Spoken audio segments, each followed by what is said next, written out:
मणिपुर जल रहा है। मणिपुर में पिछले 3 महीने से वायलेंस हो रहे हैं। सब सिविलियन बंदूक उठाए तो क्या होगा? देखिए, मणिपुर भारत का एक अभिन्न अंग है जिसने मैरी कॉम से लेकर मीराबाई चानू तक ढेर एथलीट दिए हैं, मगर उसकी आज की जो सिचुएशन है बहुत खराब हो चुकी है। इसलिए एज अ इंडियन हमें ये जानना बहुत जरूरी है कि वो इस हालात में पहुंचा कैसे और इसका सोल्यूशन क्या हो सकता है। अगर ये वीडियो आपको वैल्यूएबल लगता है तो ज्यादा से ज्यादा लोगों तक शेयर जरूर कीजिएगा और चैनल को सब्सक्राइब करना ना भूलें। मणिपुर जो अपनी बॉर्डर शेयर करता है म्यांमार के साथ और मैप में कुछ ऐसा दिखता है। बीच का एरिया है वैली, जो टोटल एरिया का 10% है, बाकी का 90% एरिया हिल में आता है। अब देखिए, यहाँ का जो कल्चर है वो भी काफी डाइवर्स है। 53% के अराउंड मैटी पॉपुलेशन है जो कि वैली एरिया में रहती है।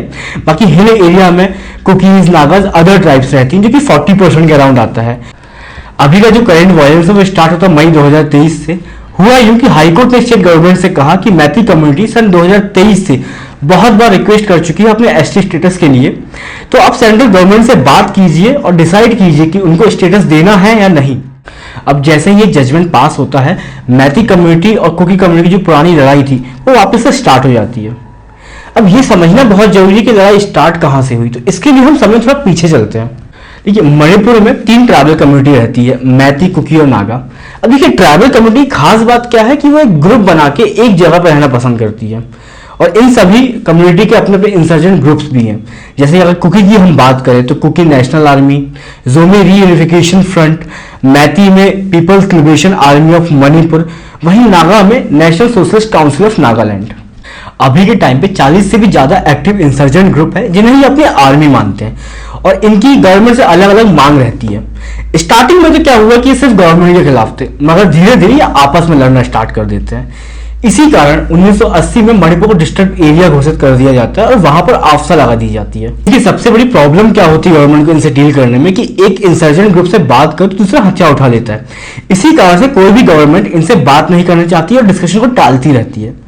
अब सन 2008 में मनमोहन सिंह सरकार ने कुकी कम्युनिटी के 25 इंसर्जेंट ग्रुप के साथ एक पीस एग्रीमेंट साइन किया जिसे हर साल रिन्यू किया जाता है, मगर सॉल्यूशन पे बात नहीं की जाती है।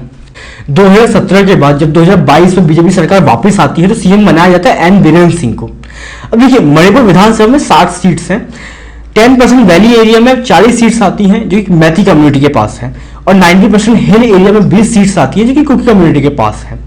देखिए, एन बीरेन सिंह खुद मैती कम्युनिटी से आते हैं, तो जैसे ही वो सीएम बने उन पर कई बार आरोप लग चुका है कि वो सिर्फ मैती कम्युनिटी से सपोर्टर हैं।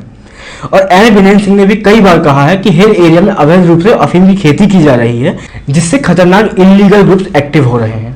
जून 2022 में government provision of section 29 of Indian forest act 1927 जिसके तहत रिजर्व फॉरेस्ट के जो प्रॉपर्टी राइट्स है वो स्टेट के पास होते हैं, इसका हवाला देकर हिल एरिया में सर्वे स्टार्ट कराती है।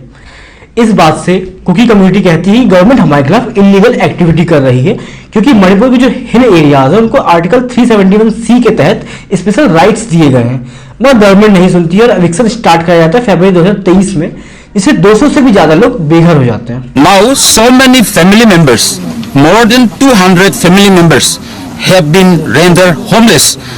इसके बाद 11 अप्रैल 2023 को इम्फाल वैली के 3 चर्च को अवैध करार देते हुए तोड़ दिया जाता है। अब देखिए, कुकी कम्युनिटी की जो मेजॉरिटी है वो क्रिश्चियंस की है, तो क्लासेस और बढ़ने लगते हैं। 28 अप्रैल 2023 को CM N Biren Singh Churachandpur district में एक ओपन जिम के इनॉग्रेशन के लिए जाने वाले होते हैं। उससे एक रात पहले इंसर्जेंट ग्रुप उस जिम में आग लगा देता है। इसके बाद 5 दिन के लिए सेक्शन 144 लागू कर दिया जाता है। इस चीज में आग में घी डालने का काम करता है हाईकोर्ट का कमेंट मैती कम्युनिटी के एसटी स्टेटस को लेके, जिसके बारे में हमने शुरुआत में बात करी थी। अब मैती कम्युनिटी का कहना है कि वैली में सिर्फ 10% एरिया है, हमारी पॉपुलेशन 53% की है और हिल में पूरे इंडिया से कोई भी एसटी कम्युनिटी का व्यक्ति आके जमीन खरीद सकता है, वहीं हम अपने एंसेस्टर्स की जमीन भी नहीं खरीद सकते। वहीं कुकी कम्युनिटी का कहना है कि ये पहले से ही फाइनेंशियली और पॉलिटिकली स्ट्रांग है, अगर इनको एसटी स्टेटस मिल जाता है तो ये हमारी सारी जमीन खरीद लेंगे। 5 दिन का कर्फ्यू खत्म होने के बाद 3 मई 2023 को all tribal student union of Manipur एक सॉलिडरी मार्च निकालती है जिसमें 80,000 से ज्यादा लोग शामिल होते हैं। सेम उसी दिन मैती कम्युनिटी भी अपना एक मार्च निकालती है और Anglo Kuki war memorial gate जो कि चूड़ाचंद्रपुर डिस्ट्रिक्ट में उसको जला दिया जाता है।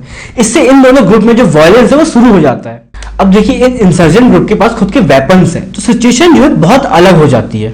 सेम उसी दिन 3 मई को ही एक फेक फोटो वायरल की जाती है जिसमें एक लड़की की बॉडी को प्लास्टिक में रैप करके फेंक दिया जाता है और ये कहा जाता है कि मैथी कम्युनिटी की वुमन है जिसका रेप करके फेंका गया है। इससे वायलेंस और बढ़ जाता है। इस फोटो को देखने के बाद सभी औरतों को टारगेट करने लगते हैं और 4 मई की घटना सामने आती है जिसने सारे देश का सर शर्म से झुका दिया।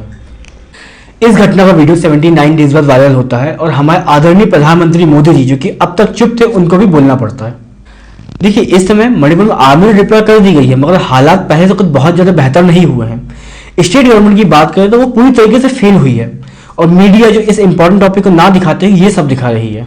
आपके मन में जितने भी सवाल होंगे सीमा से और सचिन से, वो हम सारे सवाल पूछेंगे। देखिए, अब ये सारी चीजें आसपास के स्टेट्स में भी फैलने लगी हैं और अदर कंट्रीज भी इसका फायदा उठा रही हैं। इसलिए बात आती है इसका सॉल्यूशन क्या हो सकता है। पहला तो न्यूज चैनल्स को जो एक्चुअल न्यूज और इंपॉर्टेंट लोगों के लिए उनको दिखाना चाहिए। इससे गवर्नमेंट प्रेशर में आती है और एक्शन लिया जाता है। दूसरा, सेंट्रल गवर्नमेंट को इस मुद्दे पर जल्द से जल्द एक सेंसिबल डिसीजन लेना होगा। तीसरा, स्थानीय लोगों को भी आपसी राजनीति से ऊपर उठकर स्टेट और देश के लिए सोचना होगा। अगर आपको इस वीडियो से एक सही इन्फॉर्मेशन मिली है और एक वैल्यू ऐड हुई है तो इस वीडियो को लाइक करें और ज़्यादा से ज़्यादा लोगों तक शेयर करें और चैनल को सब्सक्राइब करना ना भूलें। मेरा नाम है आदर्श, मिलते हैं नेक्स्ट वीडियो में।